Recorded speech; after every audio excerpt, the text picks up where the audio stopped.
जय जगन्नाथ बंधुगण ओडिशा लोक आसिला खुशी खबर। पीएम आवास योजना रे पैसा वृद्धि हेबो बोली केंद्र सरकार कहिसेंती।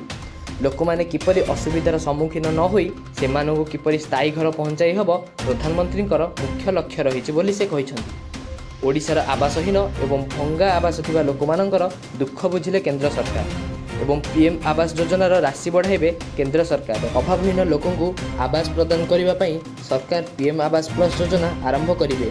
आगरु ग्रामांचल रे रहुतबा लोकमानंकु 1,20,000 टंका मिलुथुवा बेले पहाड़िया अंचल रहुतबा लोकमाने 1,30,000 टंका मिलुथिला। एबे एहार राशि रे 1,00,000 टंका वृद्धि करिवे बोली सूचना मिलुछि। आवासहीन एवं आवासी लोक जो मैंने कौन आवास योजनार लाभ उठाई ना से यही योजनार लाभ उठाई पारे। जदि आपण एही विषय रे अधिक खबर जानवा चाहूँगी ताले आम चैनल सह जोड़ी रुहतु एवं चैनल को लाइक एंड सब्सक्राइब कर दिंतु। जदि आपण अन्य किसी वीडियो जानवा चाहूँगी आमको कमेंट माध्यम जनातु। जय जगन्नाथ।